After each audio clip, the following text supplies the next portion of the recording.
When you see the Ravens win 24-0 with total control of the game, the feeling is pretty simple.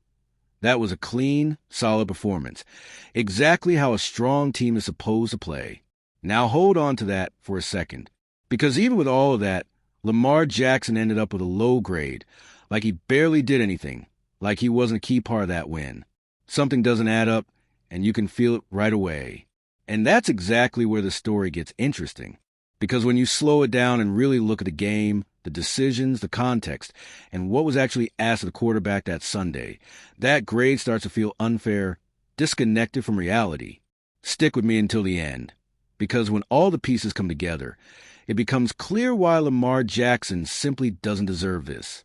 When you look at the final score and see 24-0, the first thing that comes to mind is total domination. The Ravens controlled the game from start to finish, avoided unnecessary risks, and never gave the Bengals any room to respond. In that situation, Lamar Jackson stepped onto the field with a very clear mission: run the offense, protect the football, and execute the plan without trying to do too much. And that's exactly what he did, calmly, patiently, without panic, and without any major mistakes that could have put the win in danger. Now think about this with me in the simplest way possible. If your team is winning comfortably, why would the quarterback need to throw the ball all over the field? It doesn't make sense to force plays when the defense is locking everything down and the run game is working. Lamar played smart, picked his spots, found the end zone twice, and kept the emotional control that had been missing over the previous few weeks. Still, when the grades came out, the surprise hit. AC, a grade that basically says he was just, okay, almost like he was a passenger in the game. But anyone who actually watched knows that wasn't the case. Lamar didn't need to shine to be decisive, because being decisive that day meant not complicating something that was already working. And that's where the frustration starts. The grade doesn't seem to measure the real impact of the performance, but rather what didn't happen. It's not about what Lamar did. It's about what he didn't have to do. And when an evaluation starts from that place, it opens the door to questioning what criteria are really being used, something that becomes even clearer when you look at the other arguments that drag this grade down. One of the main reasons used to justify the C grade was simple. Lamar didn't throw the ball much. But that logic doesn't really hold up. He attempted just 12 passes because the game never demanded more than that. The Ravens were ahead the entire time. The defense was in control, and the clock was an ally, not an enemy. Forcing passes in that situation would have been a mistake, not a positive. When Lamar throws less, it's not about lack of ability. It's about reading the game. He understood the moment, knew there was no need to speed things up, and chose to play it safe. Every pass had a purpose. Every decision helped maintain control. Instead of padded stats, he delivered something much more valuable that day: stability. Even so, the evaluation treats volume like it equals quality. If the quarterback isn't throwing 30 or 35 times, the performance automatically loses value. But football doesn't work that way. Sometimes the best game a quarterback can play is the one where he doesn't have to be the star, but makes sure everything around him runs smoothly. And that helps explain why this grade feels so annoying. It's not that Lamar played poorly. It's that he didn't need to do more than what was necessary. When that turns into a negative on the report card, it becomes clear that other factors, beyond what actually happened on the field, are influencing the evaluation, and one of them shows up clearly in the interception. When people talk about the C grade, the interception becomes the center of the conversation. On paper, it looks simple: a pass that ends in an interception, negative play for the quarterback. But anyone who watched the game knows it's not that black and white. The ball hit Zay Flowers' hands before being tipped, completely changing the outcome of the play. In reality, it was a good throw that didn't end the way it should have. That kind of play happens in every NFL game and often isn't treated as a direct quarterback mistake. But in this case, it became the main reason Lamar's grade dropped. Like the rest of the performance didn't matter as much. What's interesting is that without that specific play, the entire reading of the game changes.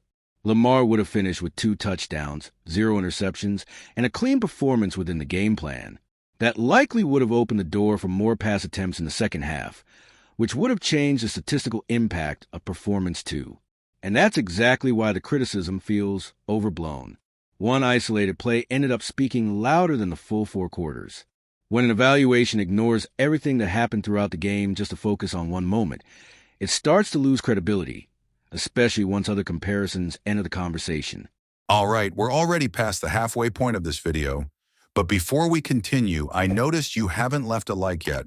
It's really important because it helps YouTube keep showing you my content so I can keep bringing you the best news about the Baltimore Ravens.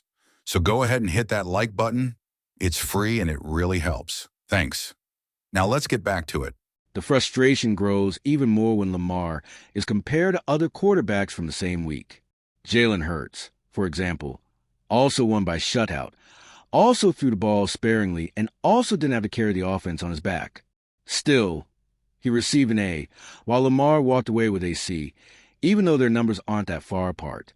That difference makes it feel like the weight of each play changes depending on who's being evaluated.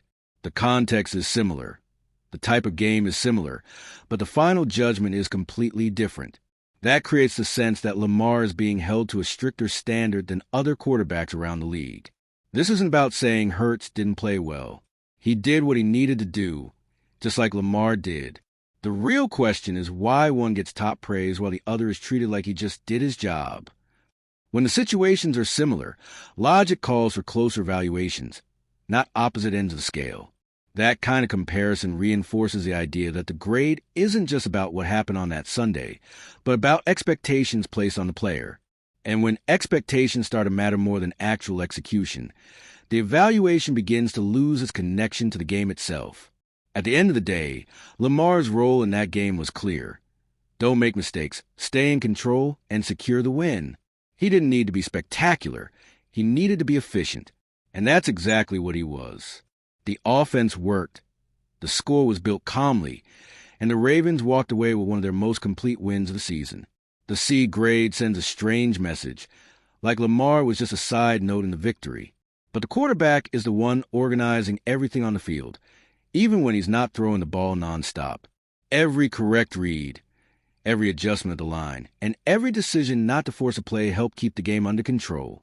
When an evaluation fails to recognize that kind of impact, it only tells half the story. Football isn't just stats. It's context, timing, and understanding what the game is asking for. Lamar understood that perfectly on Sunday, even if the grade doesn't reflect it. That's why this criticism isn't just about a C on a sheet of paper, but about what that C represents. It ignores a clear improvement from recent weeks, dismisses the game plan, and minimizes performance that gave the Ravens exactly what they needed. And that disconnect between the grade and what actually happened on the field is what makes this whole evaluation so hard to swallow. Lamar Jackson didn't need to be the hero, didn't need to inflate numbers, and didn't need to force plays to prove anything in that game. He read the situation, understood what the game required, and executed the exact plan that led the Ravens to a dominant 24-0 win.